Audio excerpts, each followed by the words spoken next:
I'm going to place it around your neck. I mean, why? I didn't kill the stag. It's not my amplifier. He killed it. He gets its power. You asked for this yourself when we met. To transfer your gift to someone who could use it. I can use it now. You know so little. Is that a way to do this? You'll learn. Oh, I know things. General Kirigan, is it?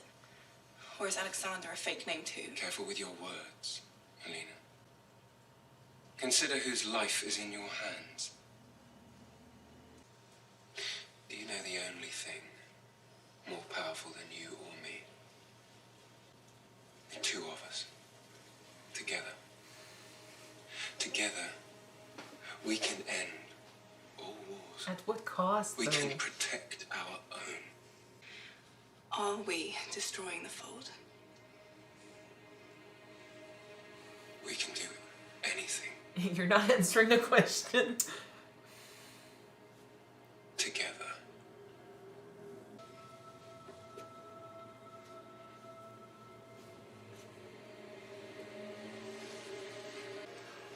What's happening? You're like, Wait, I don't understand. What? that's why he needed him.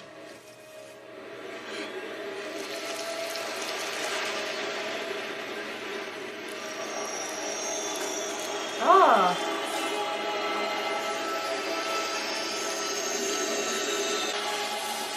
It's a bit fucked up. You should now have full Alina? access to all of her light. Yeah, that gives them access to her power. Fudge. And she's got a pair of antlers in her neck. That's so fucked up.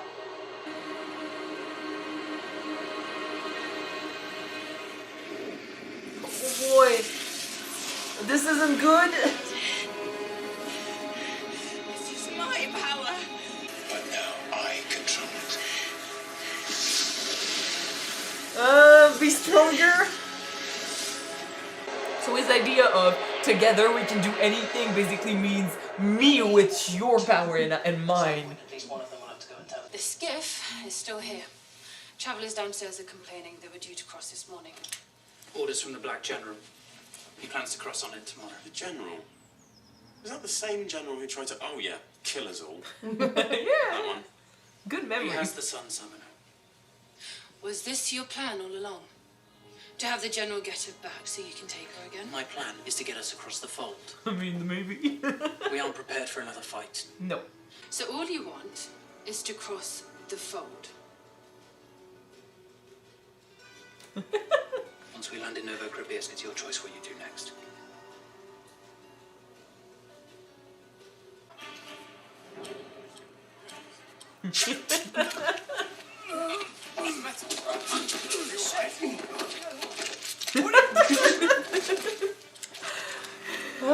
Well executed. Are you gonna help? Oh, I'm holding the king. isn't that convenient for me? I have a limp. I cannot do this. You look fine. Oh, I look more than fine. I made some edits to their papers.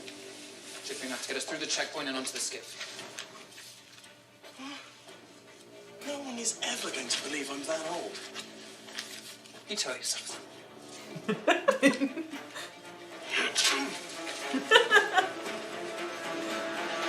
The amount of personality in those three characters. Is that Milo? I think that's Milo. Yeah, that's Milo. Coming in like a shit champ. Saving Mal.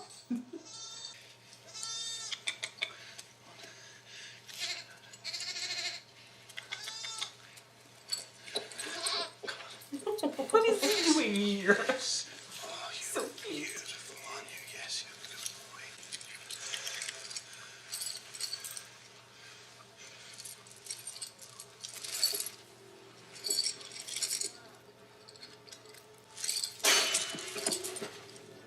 Nice. Really good. And you're stupid. Yeah. Thanks. Best character in the show.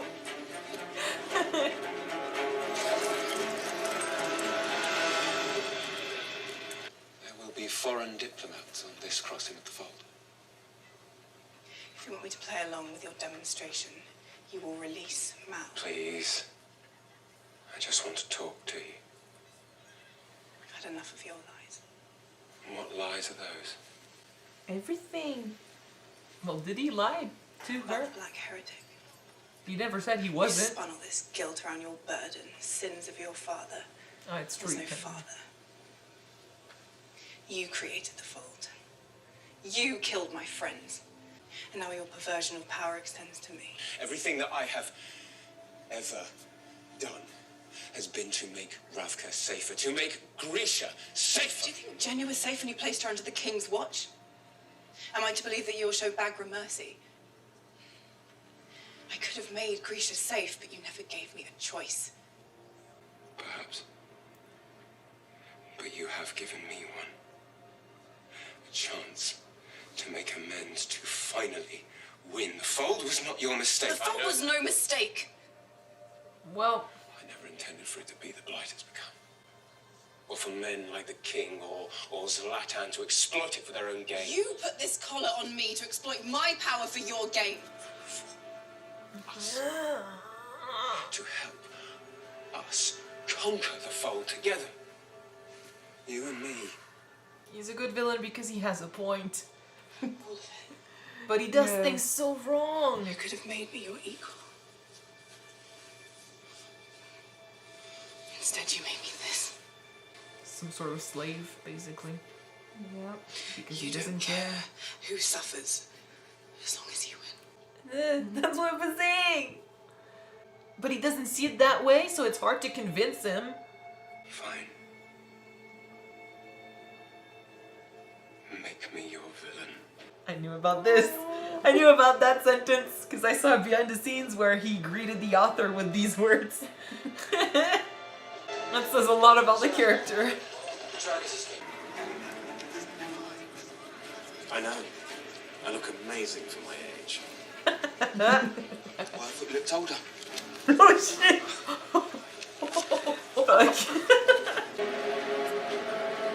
Like, we know he doesn't want to destroy the fold, but he's going on a voyage with so many diplomats. What's his plan? Does he want to just kill them all? Maybe take control of the fold? Oh, we know what yeah, he couldn't yeah. do in the first place? He wants to control it, but then what about everyone going on the voyage with them?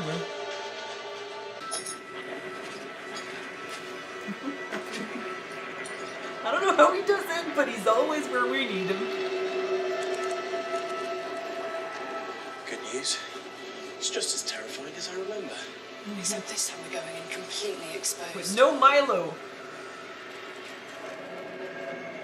If I'm meant to die today, and either of you two survive, make sure I have an open casket. No one's dying today. No mourners. No funerals. Yep. That's their motto. If I was a diplomat, I would not have trusted this to work. Yeah, No. me neither. Even if they have the power to destroy the fold, don't risk it. Don't go on the voyage with them. Just in case it doesn't work. I mean, your life is more important than a light show, so... It's a thing of faith, basically. They have faith that it's gonna work, so they should go with them. Oh, next episode. Shit. Okay. I'm Alright, gonna so... pause here. Like you thought, we saw what truly happened. Yeah. All those years ago. It's so... It's sad. And I pity him a bit because I don't, you know, he's not evil. He is a villain because after so You many know, years of losing, I don't and know- he believes, no, but let me say my piece here. I do think that, he wishes for the Grisha to prosper. He wants to save them. He feels like he failed back then, and it's true that with a mother that kept saying that the Grisha did nothing wrong and it's him who started the war against the Grisha by showing how strong a Grisha could be and, having the king fear him and stuff. She basically puts the blame on him. And to be fair, like, Bagra is not the nicest person, even to her son, so I'm like, Yeah. he listened to that, and I think the guilt, like, he didn't lie about this. The guilt was intense, and the weight of what happened was on his shoulders, and he felt it, and then he spent years and years and years without ever finding someone to support him, without ever finding anyone he could trust or love again, considering he lost the last one and he felt responsible for that. I feel like spending all those years and his hatred has turned him into a guy who is willing to do just about anything to win. So basically, he is a wannabe hero who is not gonna look at the consequences of his actions as long as he wins. You know what? I don't remember who said it. I don't know if maybe in one of the Marvel comic books, but there is someone that said, you die a hero or you live long enough to become the villain. Yeah, it's exactly that. Because what he wants to do is technically good. What's wrong with what he wants to do is how he wants to do it. Who he is willing to use. And I think it's because for him, he's willing to, at first you could say, he's willing to do bad things and tarnish his reputation to have his way.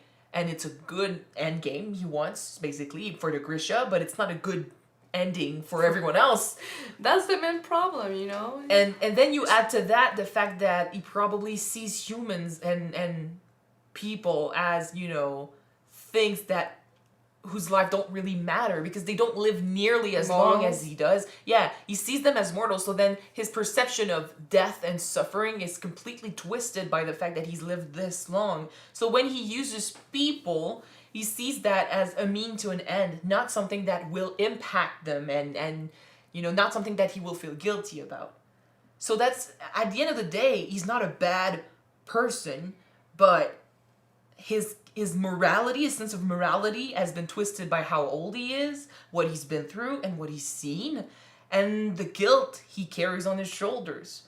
Which is why I really love the sentence, fine, make me your villain, as in, I love this. I love this because it basically means I don't see myself as a villain. I am not a villain. But if you're convinced that what I'm doing is evil and I can change your mind, fine, believe it.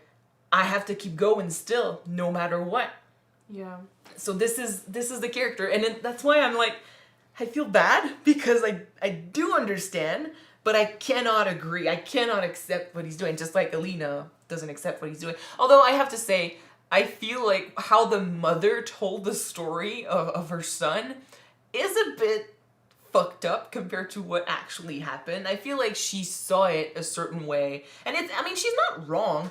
He saw that he had the power to create stuff, to do something that no one had ever done before, and he messed up back then. Yeah. But he still sees himself as capable of harnessing that power for the better good, his version of the better good. It's just that Bagra translated this into he got hungry for power. So when you say it like that, of course, people are going to be like, he's evil. He is a villain. He is a villain, so I don't, I won't say otherwise, but I feel like the way they said it just doesn't help him, It's a bit too harsh. Well, she wasn't technically wrong. Technically, it did seek power to become stronger. Yes. And be able to defend the Krishas against the normal army. I feel like, she was right about the power thing. It's just that the way she explained it, he did it for himself. When we all know now that he did it for others. It's not so much for him. I don't think it's ever been for him. Anyway. But yeah, that puts a light on the character. And now we also understand why he's so possessive of Alina. Mm-hmm. When he had the last girl he had in his life that he cared about, he couldn't really, she was mortal. He couldn't relate to her as much as he does with Alina, or as much as he could with Alina, considering she probably has the power to live forever like he does. So, yeah, compared to the love that the girl he had in his life before that died, and he suffered from it, I think that finding Alina is like, finally a man, who was thirsty as fuck, finally found his water. Mm-hmm. And then she turns on him like that because what he's doing is fucked up, and what he did to her is fucked up. And she had a point when she said, I think that, you're willing to do anything no matter who you hurt, which is exactly what he's doing. And the thing is, I think that if you went about it a differently, completely different way, she might have been on board and help him. And it's also, But he decided to, like you said, make her his own slave to and it's not just, achieve his ultimate goal. but it's not just that. It's also the way he wants to save the Grisha. Like, at first, I think he tried. He did feel angry at how the whole thing started, because he basically helped the humans, basically the king. He helped the king, and then was thanked with a war, extermination. So I'm like, basically it all comes down to the Grishas have been insulted, belittled, and hated for what they could do. And the others are happy to use that power for themselves, but when they don't have it, or when it gets too much and they start to fear it, they want to exterminate it, no matter who they hurt. So basically, he's turning himself into just a villain, just as much as the king used to be a villain when it comes to the war and stuff. He's turning himself into his enemy, someone willing to sacrifice the other in order to save, his people. Although the way he puts it is more heroic, maybe, than the way the king put it, because he was just scared of how strong the guy was. Yeah. So, I don't know, it's...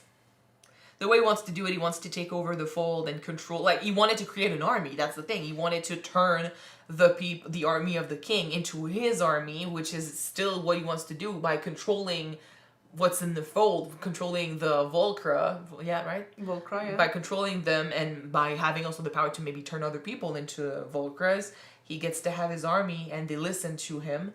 But that's not gonna liberate anyone. That's just gonna amplify the fear for the Grisha. And the war is gonna keep on going, and eventually someone will come along that will be strong enough to stop him. But the world will be worse for it. Now what's worse, he's technically in control of Alina's power, right? And you had that, yeah. And with her power and his power, he will take over, because that's the thing. I think he alone cannot do shit with the shadow, because he can only create shadow. Yeah. But she can exterminate the shadows. So if you have both, you can manipulate it. At the end of the day, what's crazy is that he, in order to save the Grisha, will become, he already is, but the guy from before, who wanted to save the Grisha, will become the ultimate villain and make the Grisha, look bad, only for Alina, who's also a Grisha, to maybe get rid of him, save everyone, and then she will bring salvation to the Grishas. So basically, by turning himself into a villain, and I don't think that's not what he wanted to do, but that's what's gonna happen, I think. Yeah. By turning himself into a villain, he will eventually succeed at, saving the Grisha, but not the way he intends to do it. He's very human. And I love this villain, I think, because I've said it before, but a good villain in a show or a story is a villain you can understand. It's a villain you can agree with. Yeah. Just not with how he does things. Well, not always agree with, but understand is the reasoning to do stuff. No, but a good villain sometimes is one where you can go, he has a point, So that's what I mean. And he has a point. He did have a point, yeah. He does have a point. Before we end, though, I want to talk about this. Well, we're not done. We're not done. This is creepy. Does that really happen in the books? Probably. Ugh. Probably. That's not. That's not. Nah. That's not pretty at first glance. No. Yeah. We'll talk about the crows a little bit, but I don't like the look. I hope they get it off her chest. I'm sad that they killed the stag. Can they get it off though? Yeah, probably. The guy who put it there can take it off. Yeah, I guess. I'm also surprised that what's her name? Genya, yeah. Anyway, her. I'm sad that she turned out to be a spy and shit. Like we trusted her. Like, she was in the room. She took care of Alina. She was a friend, and then turns out that she was the one keeping the letters and shit. She probably also was the one that stole the drawing. Probably. So. Yeah. But then it's hard to be mad at her because her reasons are so fucked up if you think about it. Like, Kirigan is literally the one who gave her up as an object for the king to use and the queen to use and stuff. So what he forced her through a life of misery, but then she experienced so much from this guy that her hatred is for the king, not for the guy who put her in that situation. She's too far gone in her hatred to understand, you know, that helping Kirigan is not good either, you know? Yeah. He's the one who started this. Like, he's the reason she suffered. Even though he's not the one that did this to her, he put her there. Yeah. And there's a lot of other Grishas who are around when he does these things, and I keep wondering, like, they don't see it. Like, why are they not doing anything? Why are they did he keep following? But then they see him as a savior. I think that's the reason, yeah. For him, he did so much for the Grishas. Like you said, he created the little palace. Yeah. He created the second army. He's been working all this time to make them, to have them be accepted by everyone else. So he's a savior to most of them. I can understand for them why they will be loyal to him and follow him and do what he wants them to do. Mm-hmm. And maybe, like, unless you got Alina, who is considered like a saint, for these people, that she's a miracle, they won't follow anybody else, you know? Well, they follow Kirigan because, like they said, like Jenya said, they are his soldiers. He's the one that trained them. He's the one that started this. He's the one that, you know, well, he's not the one that trained them, but technically it's his mom, but it's okay. He's the one that made this possible. So it's hard to convince people otherwise, you know? He's got such a reputation, and they are not the ones being used like Alina was, and she doesn't have that huge respect. But she was wronged. Like, that's the thing with her. She spent so little time with him, but in that little time she got so close, and then she learned the truth, and that she felt betrayed. So that's why it's so easy maybe for her to twist him into the villain and understand what he's doing, whereas others spent years following him and seeing what he was doing for the people like them, and they just, I think they understand him and what he's doing in a completely different way. But you know what maybe helped Alina at the end of it? Do you remember when she did her first demonstration of light show? Yeah, she's got the fate of the people. She got the fate of the people, and fate can do a lot of things. We'll have to see if it helps her in the finale. In any case, and the crows, I mean, the cast, Jesus fuck, Ganesh, fuck. I know that. Calm yourself, please. No, but I love these guys. Like, Kaz is not... He's not good with emotions.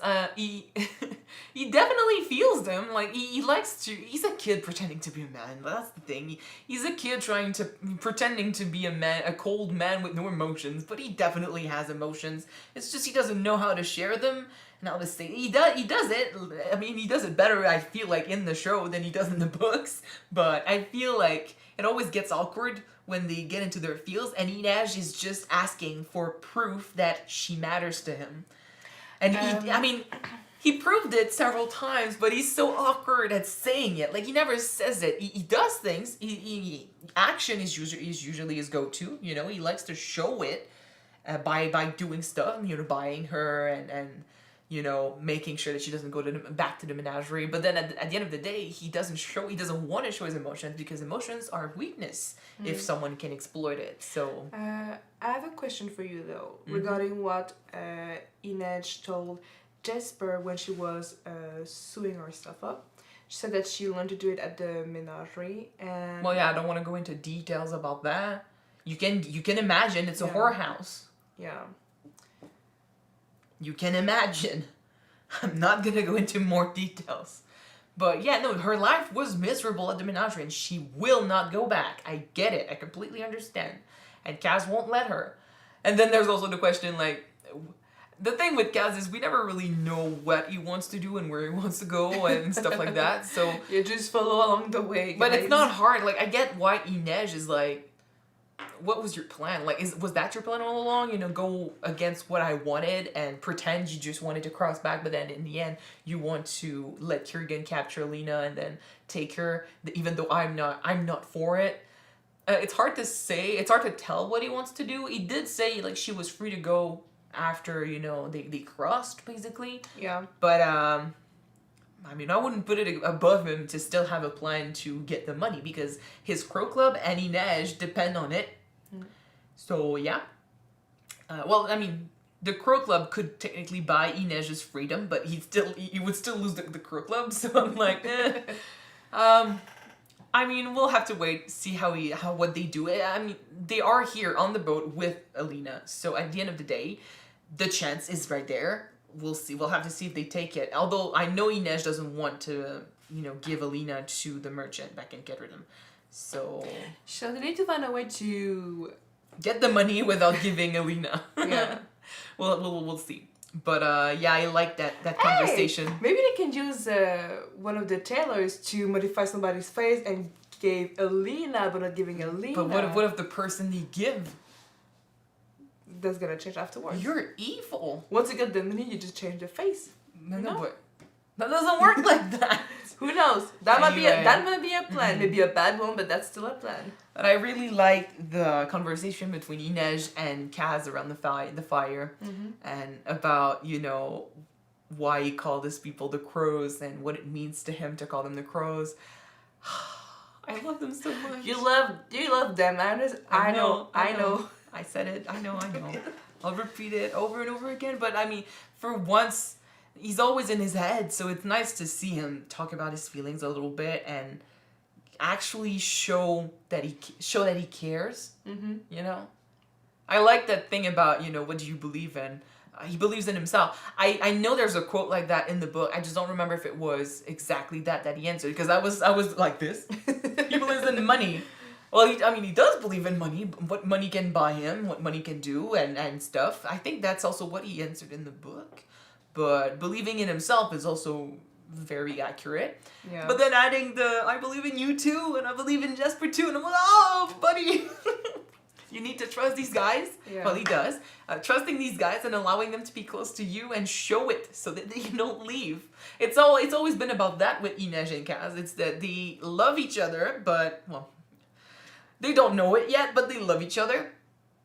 It's just that Kaz doesn't know how to express it, and Inej needs him to express it if she has to stay. Anyway, so, next episode is the finale. Yeah, already. I can't wait for season 2, guys. Yeah, it's in development. Like, they're gonna start filming soon, so I'm excited. And I know that they're gonna do 6 of Crows. At least they're talking about it. I don't know if 6 of Crows is gonna be a separate show or a follow-up, like another season. It's just 6 of Crows. It can't be a show called Shadow and Bone. Yeah, no. But so then they'll do seasons of Shadow and Bone, finish the series, and they'll do a side show called 6 of Crows. That will be about 6 of Crows. Probably, yeah. Huh, I'll definitely watch this. I will definitely watch this. Even though I know what's gonna happen, I'm definitely watching this. It's always fun to see how they adapt story from books into movie adaptations. Oh, definitely. Or series adaptation. For sure. Especially when they add stuff and mix, change some things and give us stuff that we wish we could have had in the books, but we don't. Especially when the author works on the show too. She can be there and be like, I wish I could have written that scene, so we'll put it in the show. Alright, so thank you guys for watching this episode with us. Like we said, the finale will be the next one we watch. Yes. If you want to see the next episode in advance, the finale, or the full reaction to these episodes, you can check our Patreon. The link is in the description below. And if you don't, wait for the next one to be out on YouTube, which will be next week. Yes. So, bye guys. Bye.